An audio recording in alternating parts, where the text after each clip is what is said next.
The monster blood changed direction, still bouncing and quivering and leaving white stains on the grass like enormous round footsteps. Joe, stop reading it. This is too scary for me. You're right, it is too scary. If only we could talk about Goosebumps in a way that isn't scary. Well, guess what, nerds? There might be a podcast like that called Geesebumps. Geesebumps? Did you mean Goosebumps? Maybe. Geesebumps is a comedy podcast based on the works of R.L. Stine. Hosted by me, Danielle, PhD. And me, JoJo, PhD. And me, Jeff, regular person. Featuring goofs, funny voices, and the occasional critical thought. Geesebumps! Available on Podbean and everywhere else podcasts can be found. Okay, so back in the 1990s, if you were around those years or old enough to understand how a VCR worked, I, as well as many that have listened to this show, I'm sure you did as well, you used to have one blank videotape that had an 8-hour limit. Remember that? I did. In that 8-hour limit, you used to record your favorite TV shows, your favorite movies, your favorite music videos, your favorite porn. Yeah, you heard right. I said what I said, and I stand behind it also. Because we all know that one guy that fucked up and had that one tape and either let you borrow it or you was watching it at their house, that when the tape was pushed in, they either sprinted to the remote to press fast forward or don't even remember if they recorded over it. Thus, they're doing that little dance that they do, that back and forth dance. Like, oh shit. But once you're done watching whatever else you were watching, you get that blue screen. You remember the blue screen? Followed by the squiggly lines. I'm sure you remember the squiggly lines. And then the 3 seconds of sexual intercourse they were trying to record over. But it didn't get to the next scene you were going to watch. I just called my friends out. Not only that, I was one of those friends as well. It was imperative that whoever was recording that pay-per-view of the month would buy a new cassette tape only for the fact that we would no longer see it again until another month later for the next pay-per-view. On the other hand, there was me. I had an 8-hour tape, and I would have WWE Superstars TV show on them. You guys remember that? We just spoke about it too. Not only that, I would have just the matches, the main matches, not the jobber enhancement talent matches, the pay-per-view quality matches, like the Natural Disasters versus the Nasty Boys, the WWE Champion Bret Hart defending his belt against the 1-2-3 Kid on Monday Night Raw, and the match that I hated watching since then, Tatanka losing his winning streak to Ludwig Borga. These matches what I would now call banger matches. So going back to what I said earlier about understanding how a VCR worked, back then you could press record and walk away and not worry about the movie or the show being recorded and sit there and just record that one specific thing. Then you press pause, and then you wait for the commercials, and then you unpause it, and you record it again. Or you pause it, you switch to another channel, you're watching WCW, the Cruiserweight. You unpause it, you want to record that exact moment. I believe the Roku is not yet invented. A DVR is not there yet. We just had a tape, a VCR, and our remote controls to pause and unpause. That's it. Just pause a segment, unpause a segment. Pause a match. Wait for another match. Unpause it. You want to record that match. You record it. I had an 8-hour tape of just banger matches. And what did I do with it? While everyone else was sharing pay-per-views at my school, I was sharing that specific tape. And people would come up to me saying that they forgot all about that match. It's been on my mind. I've been wanting to do a segment about tape distribution with the right people. Then something else comes along. Top wrestlers of the 90s. Then something else comes along. Favorite Intercontinental champions. Then something like this comes along.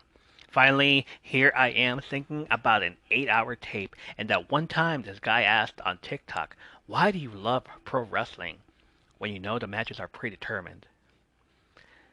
I kind of get the backlash he took. Should have reworded and this another way, other than everybody thinking that he was trying to say that wrestling was fake. He wasn't.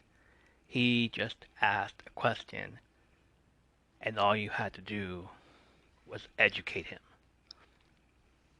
So if that guy was not a fan, why not turn him into a fan? I went all over the socials. Twitter, Instagram, all of it. And asked the question, let's say you have an 8-hour video cassette tape, and this tape is going to someone who isn't really a wrestling fan, the TikToker, but is willing to learn about wrestling. I don't know if he's willing to learn yet, but maybe if I ask him, what could happen? So here's the question. What wrestling bangers or matches would you have on that VHS tape? And here's the fun part. Here's the challenge. Here's what I'm challenging you, the listener, to do. If you are listening and want to be a part of this as well, think back to all the matches you have ever watched. WWE, WCW, Impact Wrestling, AEW, ECW, XPW, WoW. Yes, people still watch WoW. Lucha Underground. Any of them. My challenge to you, the audience, the listener, you that are listening to me, is to email me with what match you would have on that 8-hour tape. You can pick as many as you like, and they don't have to be a specific kind of match. They just have to include that story. Why is this match happening? Out of all the matches that these two have had, why does this match in particular is the one match that I would talk about? Send me the email at FromUnderTheApron@gmail.com. I look forward to your message. Right now, we're going to do a little thing and hit that theme music.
This episode of Under the Apron is sponsored by Anchor. If you haven't heard yet, Anchor by Spotify is the easiest way to make a podcast with all the tools you need, all in one place.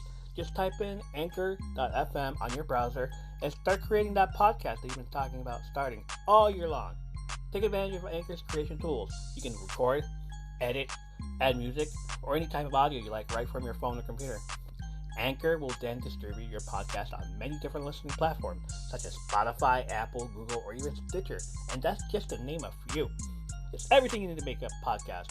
And want to know what's the best part about it? Absolutely, totally free. Join us. and download the Anchor app on your phone or go to anchor.fm on your browser to get started right away. Link will be in the show notes.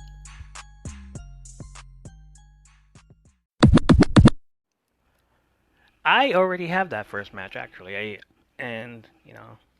I want to talk about it. It's in the back of my head, and the next coming week I will talk about that as well as those other podcasters and wrestling fans have suggested. That's a pretty good idea. Hello, everyone, and welcome to the podcast that I, the host, Ernie, try to hide from my IRL responsibilities to go to my basement, press record, and tell you that I'm conveniently coming to you from under the apron. I feel like I misled you with my cold open. This is not what I was intending to do. I wanted to get another Backdrops and Backlots episode in, and it all has to do with past weekend. I watched Young Rock episode 7 and 8, but I wanted to leave out episode 8 from this segment episode because that's a standalone in itself. We're going to talk about that one, believe me.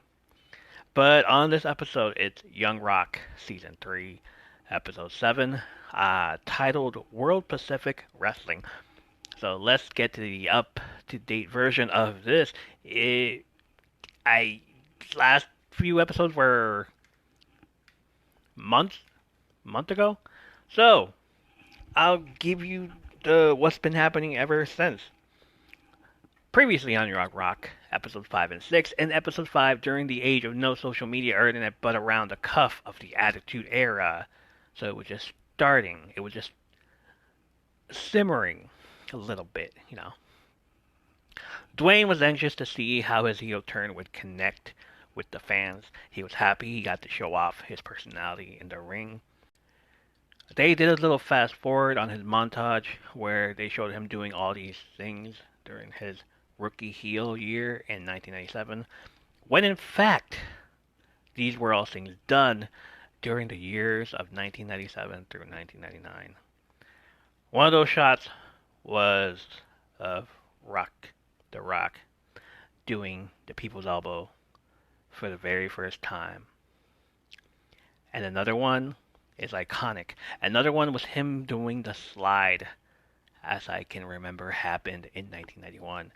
But it was against the British Bulldog, and it was at the height of his popularity.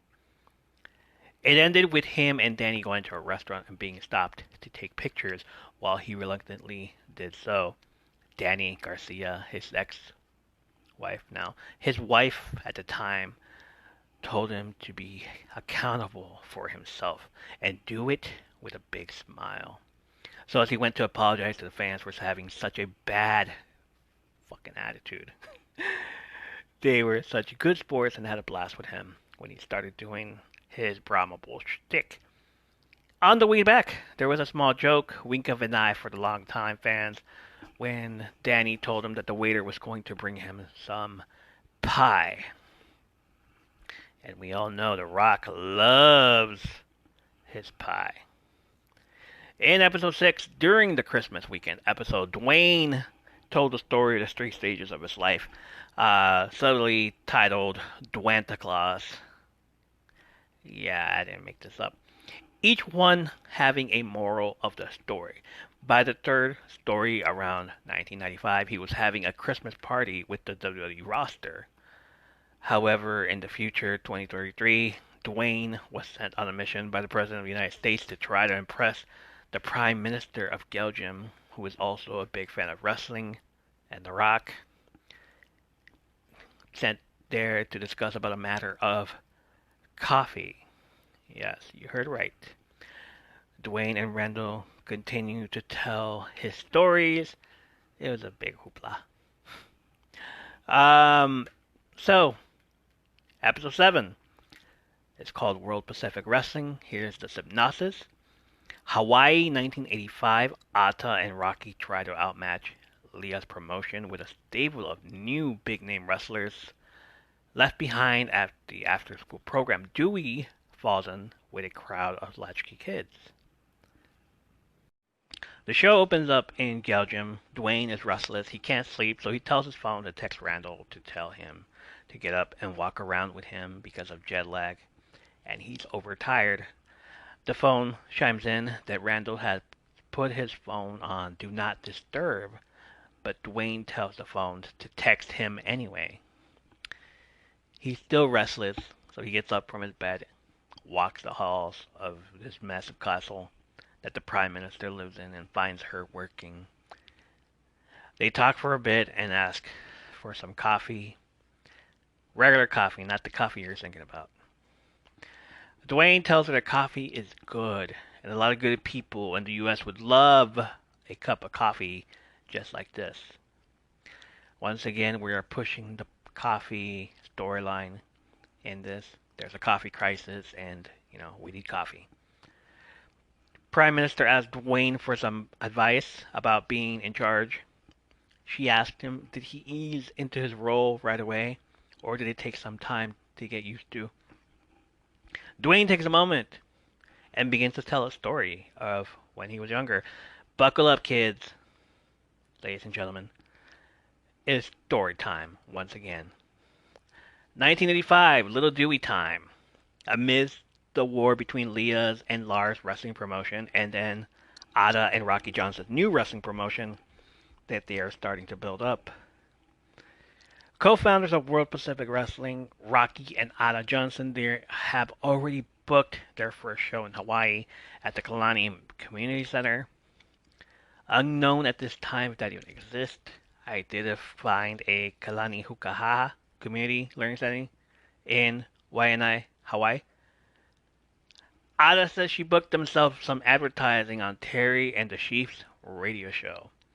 Rocky says he will sell the hell out of their show and ruffle some feathers down at PPPW. Ada says her mom is going to regret she ever chose Lars Anderson over her family. Dewey walks in at just the right time to interrupt this meeting.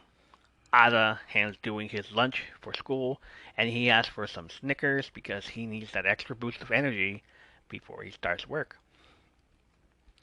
2033, Dwayne tells the Prime Minister he got this job at Polynesian Pro Wrestling before the whole family conflict started. So he was trying to stay there, but now that the family is divided, Rocky was trying to get information out of him. Rocky asked Dwayne Dewey how it's going working for that other promotion. Trying to get some intel out of him. But little Dewey tells him he can't. He keeps his work life and his personal life separate, just like Superman. Just wait until he meets Lois. Or didn't he already meet her? Rocky then asks, not even to ask how your grandma's doing? They stare at each other. The Western theme music comes on, and they're just staring at each other, raising each other's eyebrows. He tells her she's well and then leaves the school. This leaves Ada and Rocky to check on the roster to see who they got. Next set of scenes is Rocky calling the usual people that have appeared on the show, but no names are said.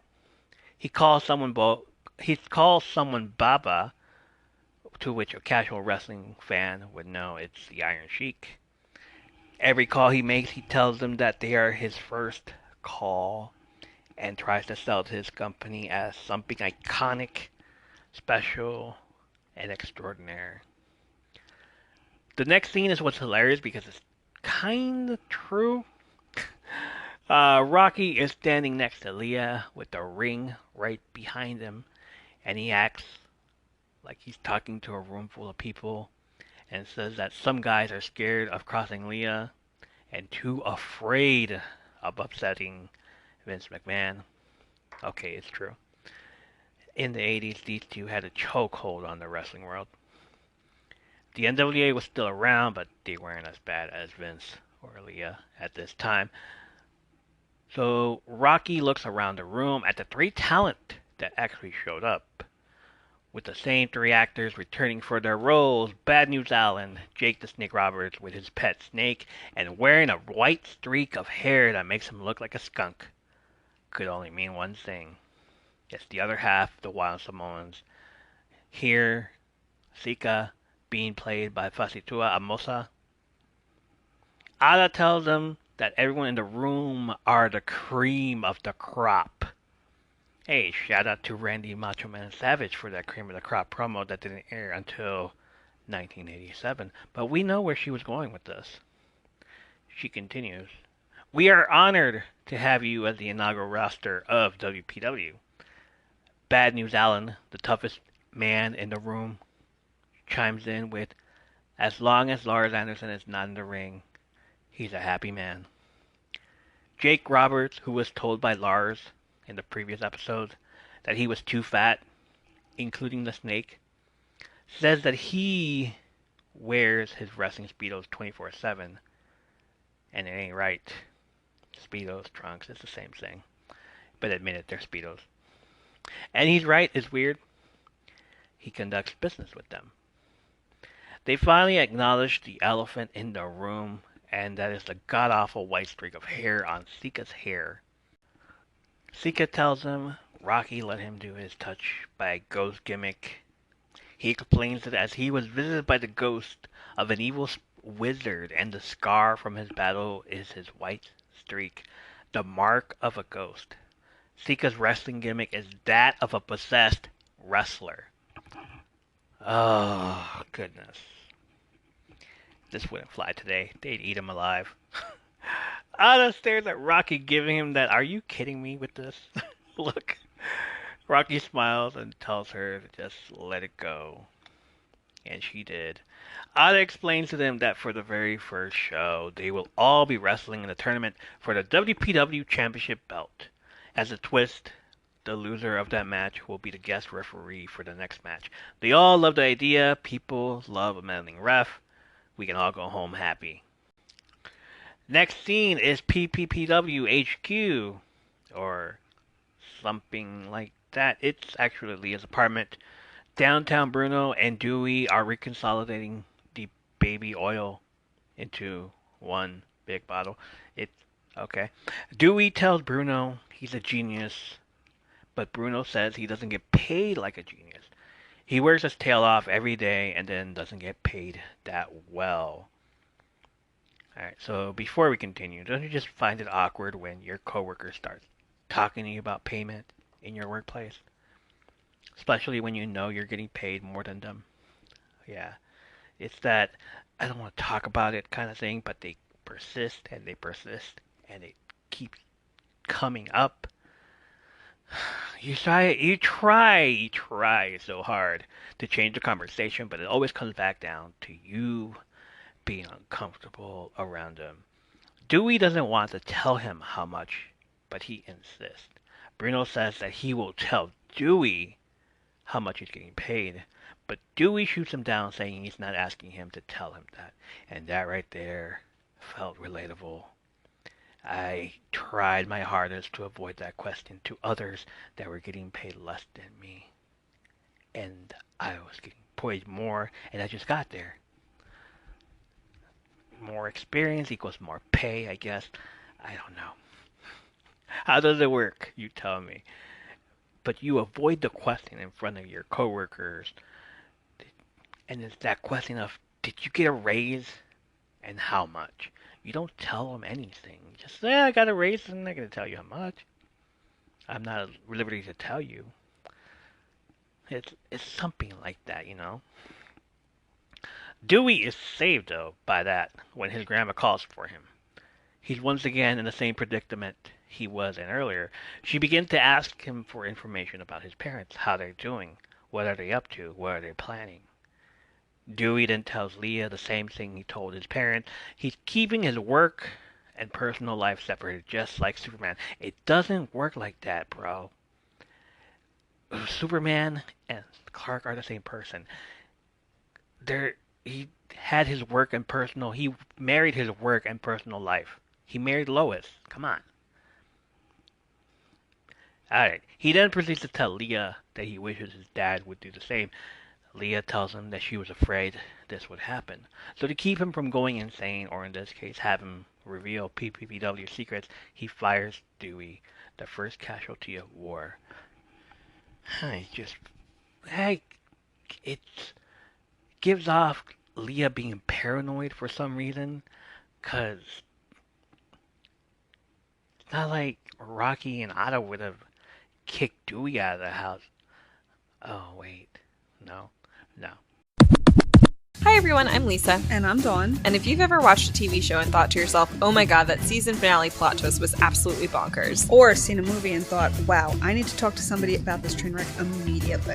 Then we think you'll fit right in with our podcast, I Hate It, Let's Watch It. We watch TV shows like Riverdale and Emily in Paris. And movies like Deep Water, Killer Sofa, Rubber, and Deadly Illusions. And we give them the total rinsing they deserve. It's basically group therapy for movie masochists. So come check us out wherever you stream podcasts.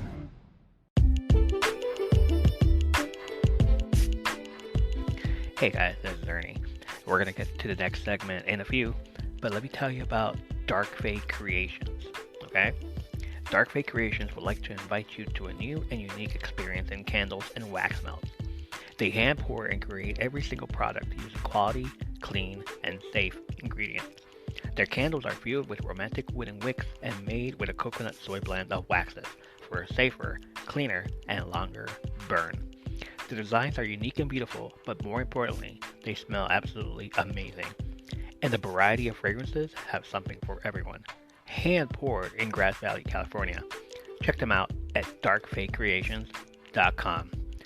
Link of the site in the show notes below.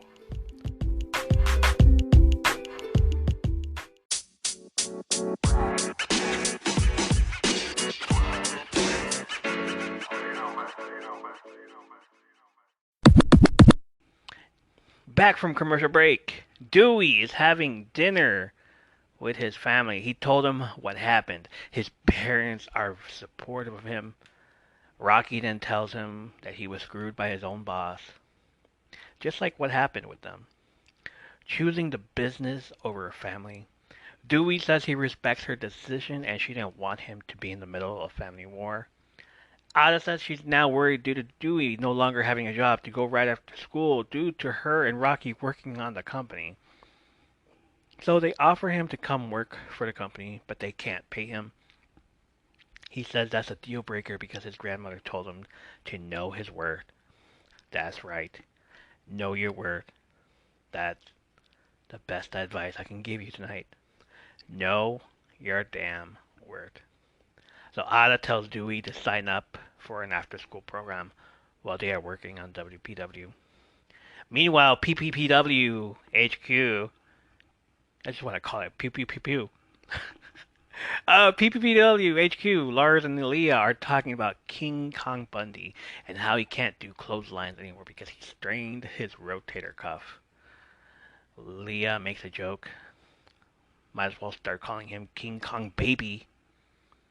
Hey, it was a funny joke at the time. Meanwhile, in the background, the radio station has Ada as a guest, and she's hyping up WPW in the tournament for the championship belt. She's explaining the rules of the tournament and how the loser of the match will be the referee for the next match. She takes a shot at Leah's company, saying, "You won't see these type of matches where the ref looks like Rick Moranis." That is 2 shots. That's 2 shots. One is at Leah saying she's not that creative, and the other is a double, taking a shot at Rick Moranis while also taking a shot at Bruno, who looks like Rick Moranis. And this is 1985. Ghostbusters is still playing in theaters, or The Wildlife, or Brewster's Millions. Pick a movie, Rick Moranis in it. He plays the same nerdy character. You can't tell me otherwise. Except for Spaceballs. Don't fuck with Spaceballs. Nobody fucks with Spaceballs. Ada continues to hype up her show, saying WPW is the future of Hawaiian wrestling, while PPPW is stuck in the past, like the Bee Gees. Taking shots at the older generation. Good looking out, Youngblood. Okay. The radio host asks, how does she beat Leah Maibia when she taught Ada everything she knows? Ada comes back with, yeah, she taught me everything she knows, but now I have some things to teach her. That's gonna bite her in the ass. She turned this radio gig into a promo, just like Rocky works the gimmick. Back at school, Dewey walks into the Latchkey Kids after school program and doesn't vibe with anyone in the room with any of the kids at all. This kid has this face that he makes that when he's disappointed, it just turns into this sour face. Like, you just want to freaking tell him, dude, stop making that face. But it's not, it's noticeable that maybe other kids are watching. And, yeah. Another scene, Rocky and Ata are in the car after the radio gig and are about to leave to go pick up Dewey. It's time to go pick up Dewey, guys. Come on. But then they hear Leah has called the radio station for a rebuttal. Leah answers back with a promo of her own saying that WPW think they're on the future of pro wrestling while having 4 wrestlers on their roster. Leah answers back with a promo of her own saying that WPW think that they're the future of pro wrestling while having 4 wrestlers on their roster. It's not really a bright one after all. Damn, called her daughter dumb. She continues. Lars has made a deal with National Wrestling Alliance promoter Jim Crockett to get his big stars like Ric Flair, woo, Dusty Rhodes, baby, and Sting, not the musician, but the wrestler, to come wrestle for PPPW. Those are definitely some heavy hitters. They drive off to go make some more posters for the event, forgetting that they have to pick up Dewey from the after-school program. Dewey, on the other hand, has been waiting for his parents, and the 3 kids that he didn't buy with earlier take him in to hang out with them. Alright, you got Maya Satch, credited as Bad Cindy. Don't know why. Jackson, Scott Williams as Tanner, who I'm assuming is bad also since he's hanging out with Cindy. And Bailey Bonnick as Heather, who looks like a younger version of Winnie Cooper. Look her up. Tell me she don't look like Donica McKellar. Alright, Tanner asks Dewey if he wants to walk to 7-Eleven with them, and he agrees. They get to 7-Eleven. Cindy is looking for moon pies. She asks Dewey to go ask the clerk if they have any in the back. Dewey goes to the clerk. He asks. The clerk tells him no. I thought they were going to pull a prank on poor little Dewey, but instead they make him the lookout guy. Or, the distraction guy. While they end up stealing the snacks. 2-liter of Coke? Something. That one of them put in their bag. Alright. I guess you can steal stuff. The clerk tells Dewey they don't sell moon pies, and he is disappointed.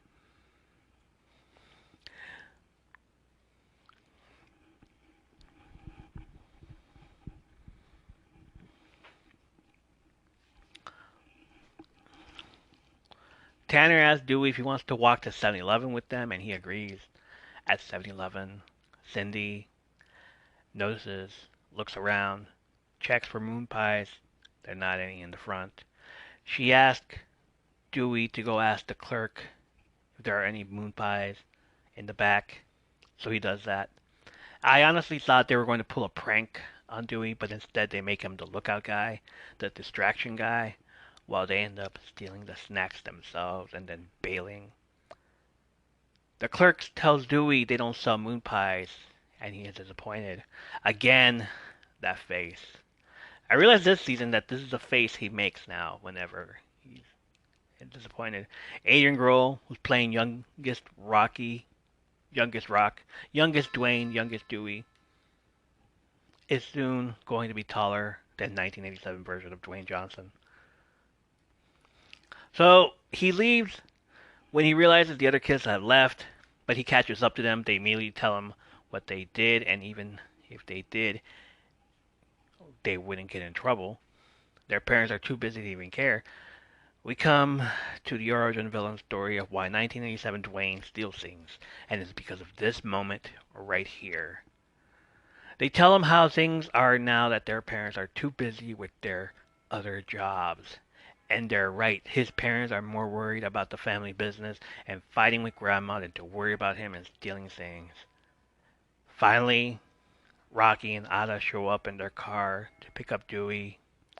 He tells them they're an hour and a half late, but Ada apologizes. Dewey says it's okay. It's not. Come on, be real, it's not. He makes that face again. The other kids give him that look like, come to the dark side, you know you want to. And he will.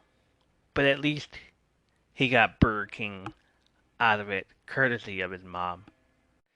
The next scene is the event itself. They don't show any of the matches, they just show the announcer introducing Soul Man Rocky Johnson. And then we get a later...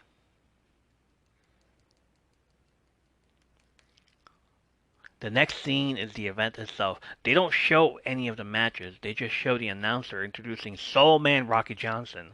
And then we get a later in the night scene where Ada and Rocky are walking out late at night to their car and meet up with Bruno. You know, the guy they made fun of for looking like Rick Moranis. Honey, I Shrunk the Kids, Rick Moranis. Ada asks if Bruno is here to threaten him with smashed watermelons. A callback to season 1 when Ada smashed a watermelon in front of one of the rival promoters in Hawaii as a threat to him. I didn't have the podcast for season 1, but I would love to revisit those episodes again because those were fun episodes. Back to this scene though, Bruno tells them it's nothing like that, and he begins to tell them about something that happened a few days ago with Lars and NWA promoter Jim Crockett. Alright, so buckle up kids, another story time. I didn't know this was going to take place, and if you listen to the first episode of Backdrops and Backlots, we reviewed Young Rock Season 3, Episodes 3 and 4. So for Episode 3, the introduction of Lars Anderson and how toxic he was to the wrestling community.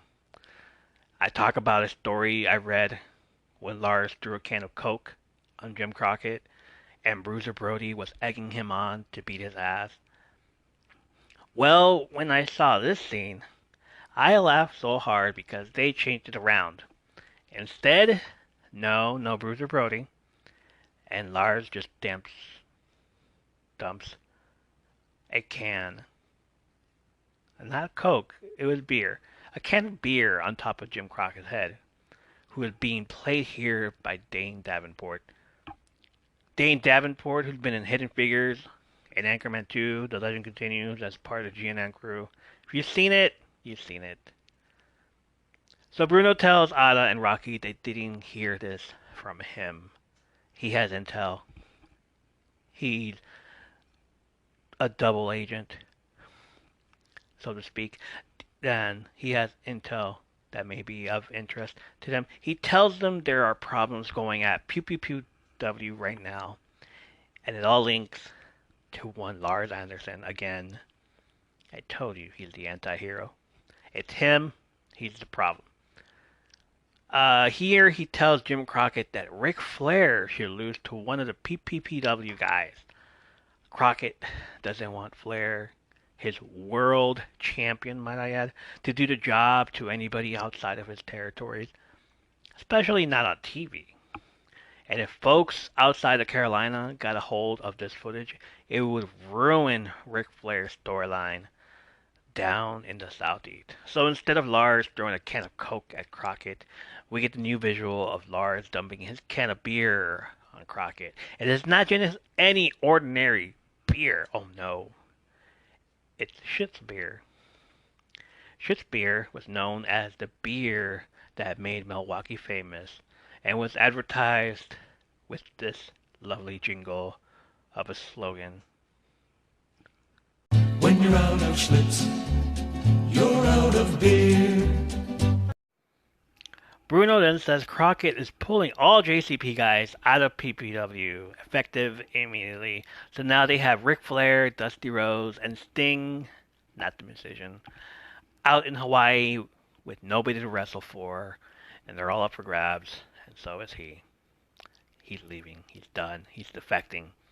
He's coming to the side where he thinks they're going to pay him more. They can't even pay his son. They can't even pay Dewey, and yet he wants to get paid. But his reason for defecting is because he took a peek at the payrolls, and he's not proud of that moment. Bruno will eventually get paid a lot of money in the 90s once he enters WWE as a managerial role, having a lot of feuds with The Undertaker. Ada and Rocky discussed their adding that it could land these guys. It could be a knockout blow to her mom and PPPW. The family fighting continues. Next scene is after school program again with the bad kids. They tell young Dewey that Burger King was a bribe. The negligent parents go to for us, you could say, fuck ups. Yeah, I've been bribed with chicken nuggets before. I can relate.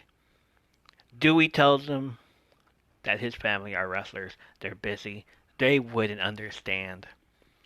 Bad Cindy tells Dewey her parents are ER doctors and they're never around because they're saving lives. Or whatever. She used air quotes on saving lives. Come on. Man. She continues saying that Tanner's mom is a city comptroller. He as in that he has no idea what she does. Kid, she's a financial officer. How the fuck do these kids not know what their parents do for a living? I never knew what my mom... actually, she was a housewife. It was my stepdad, yeah. The only thing I knew about him is that he worked downtown LA or something. Or other.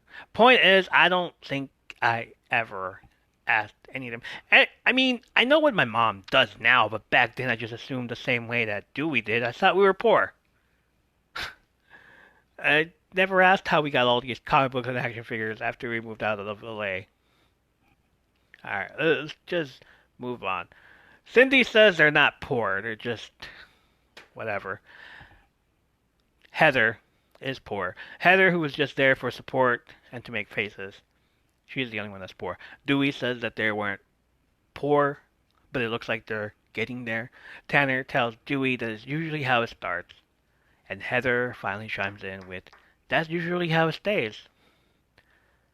This poor girl been through the ringer.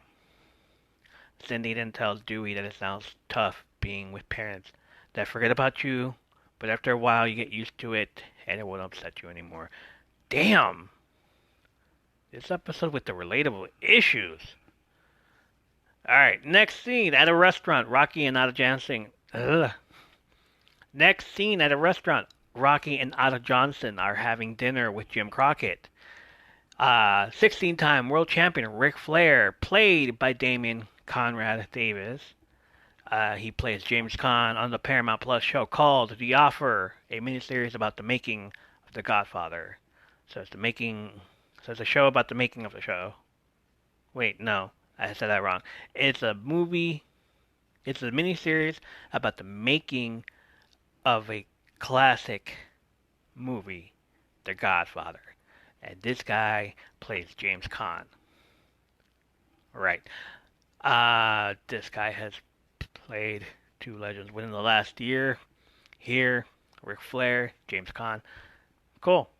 3-time NWA World Champion, the son of a plumber, the blue collar, the hard times, promo hitting, American dream, if you will, baby, holla with me.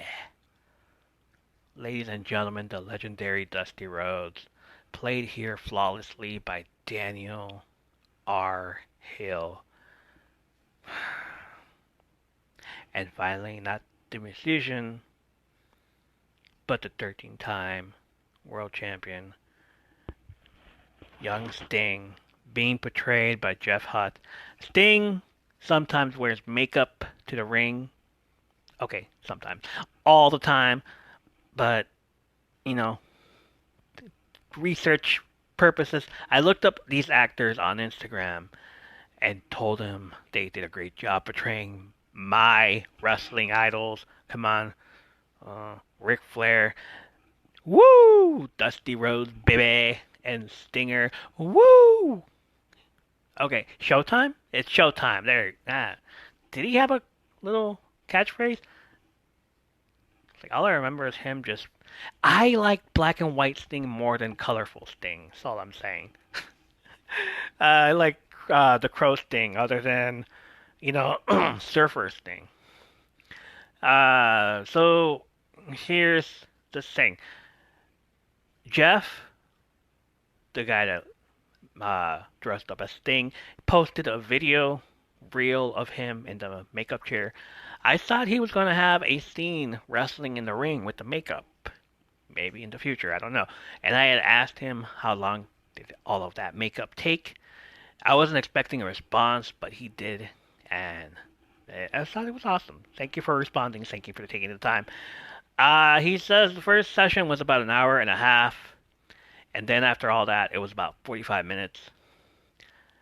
As far as why the makeup, I'll tell you in just a few. Just give me a minute, because after learning this, like, oh, right. Okay. You'll find out soon. Alright, but side quest, before I continue with that, I just want to say I dressed up as Sting for Halloween in 1998 in high school. I wore the mask, the trench coat, the black gloves, the hair. I had the hair. Long hair over my face, all that stuff. Notice how I said 1998. By 1999, in April, I heard kids were told not to bring their trench coats in anymore. I honestly don't remember where I put mine after that in Halloween.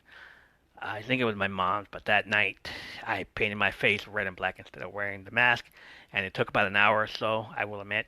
It had to be perfect. But I'm pretty sure you understand the reason for the trench coats ban in April of 1999. April, May, And if you don't, do a little bit of research yourself. Back to the show. As a thank you for participating in WPW, Ata and Rocky gave the wrestlers gift bags, where Ric Flair decided to open his and pour some moisturizing sunscreen lotion on his face. Woo! Yes, he wooed. He wooed over the sunscreen.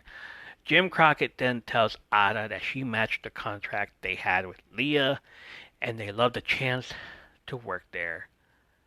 Rocky is concerned with how they will be able to afford these top guys. Ata says they rent a larger venue. More people will come, and they will be able to pay them. Ata says no risk it, no biscuit. Something she overheard Crockett saying and decided to steal it. The next day, they listen to the radio show and Leah as a guest, wishing her daughter good luck.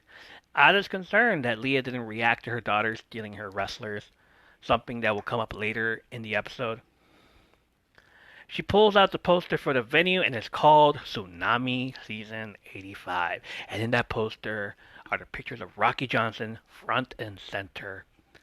Right next to him are Ric Flair, Dusty Rhodes, and Sting in full makeup gear. Yeah, that's it. You don't see him wrestling. Maybe in another episode, perhaps, a future episode. But the makeup he posted on Instagram matched with the picture that I'm looked at right now, that I'm watching right now. She says the arena they're using for the show made her sign a 3-show agreement, and it's a big financial commitment. But if they pull this off, they will be the taking over wrestling in Hawaii and away from Leah. Movies and feelings. Pop, pop. Bring Your Own Popcorn is a podcast that dives into people and the movies who love them. Let us preach to your choir or stoke your ire as we spiral down memory lane with cult classics, Jurassics, and other genres that rhyme with traffic. What we lack in education, we make up for with comedy, compassion, and camaraderie. I'm your host, Mixtape Majesty, inviting you to join me and an assortment of wonderful guests on fine podcast apps everywhere. Bring your own popcorn.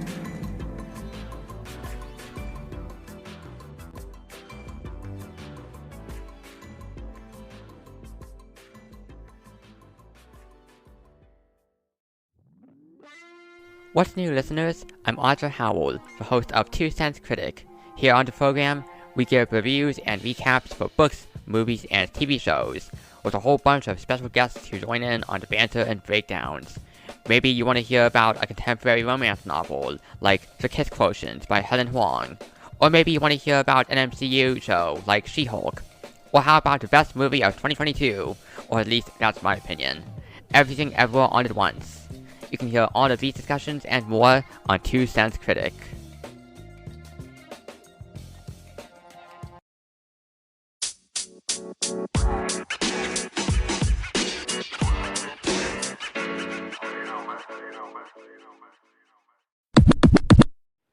Back from commercial break, the wrestling show. Rocky Johnson walks out with Dusty Rhodes. They're taking on Ric Flair and Sika. Dusty gets on the ring apron, baby, and does his trademark Charleston leg shimming thing that he does. You'll have to look it up. It's a thing of beauty. I really love that he did that. They didn't show the match. It's another fast forward. But after the show, Rocky meets up with his wife and tells Ada he's proud of her for making the moves and doing the show. Bruno's doing his job. Looks like he's getting paid big time here. Finally! Ada tells Rocky she's proud of him for helping her sell out his place. Again, Ric Flair. You hear Ric Flair in the background. Woo! Sell out. All is good. And then Leah shows up. She tells him that was a very good show. She's proud of her daughter. The music turns dramatic. Leah tells Ada it's going to be hard to pull this off again. Here's the plot twist. When Ada signed the Carolinas with the same contract they had with Leah, she didn't see the fine print.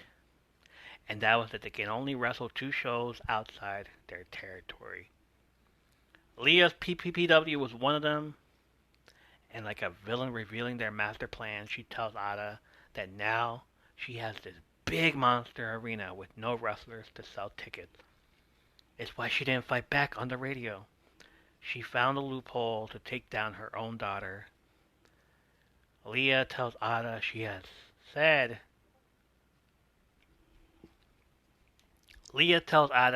she has some things to teach her. Well, it looks like Leah has some more things to teach Ada. Don't cross the boss or your mom. Don't mess with the bull. Fuck around and find out. Damn, she's ruthless. Her own daughter. What the hell? The next day, Ada and Rocky are figuring out what they need to do. So much money, and it's gone. Rocky calls for Dewey and tells him because of what they did, they have to pay the cost, and they have to tell him they have to make a few sacrifices. And one of them is him moving to his grandmother's house and them moving to a smaller place. So, after all that, he had to go to his grandmother's house. That's great. But them moving to a smaller place, a studio apartment, or as Rocky calls it, an efficiency. One room where you have the couch that turns into a bed, the bathroom, and the kitchen in the same room. Basically where Middle Dwayne was living with Bruno in Nashville. Dwayne narrates the rest of the show and says, looking back, he understood why they needed to do this. They were put in a tough position. 2033 Dwayne narrates the rest of the show and says, looking back, he understood why they needed to do this. They were put in a tough position. At the same time this was happening, Dewey goes to the store and asks the clerk if they have any moon pies. The clerk takes the bait. He goes to the back to check, and Dewey steals a Snickers. Dwayne says he wished he realized at the time he was starting off on a path that he's not exactly proud of. Dewey arrives at his grandmother's, and she tells him he's in the middle of all of this now.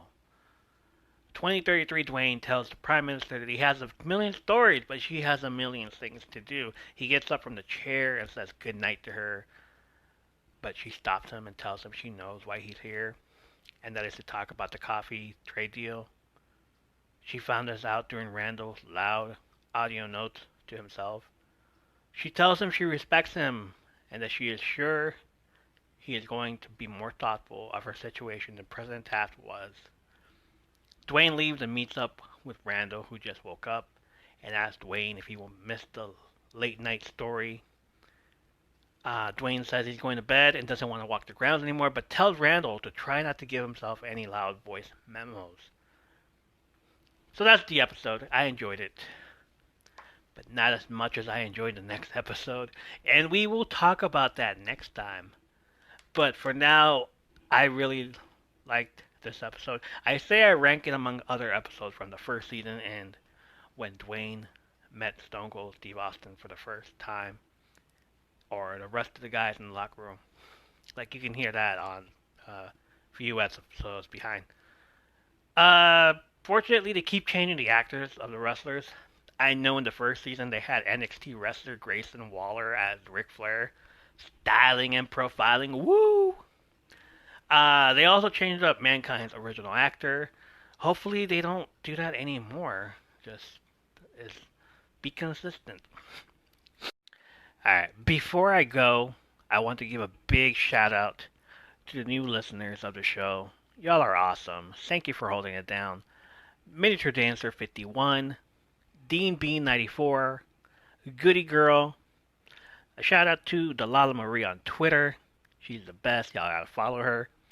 My podcast besties, Mama Murdered a Podcast, I Hate It, Let's Watch It, Mospod, eBunny061 on Twitter, The Nerd in Texas Podcast, Bad Pants Dan, Bring Your Own Popcorn, Drunk with Buds, Opinionated Lushes, 2 Cents Critic.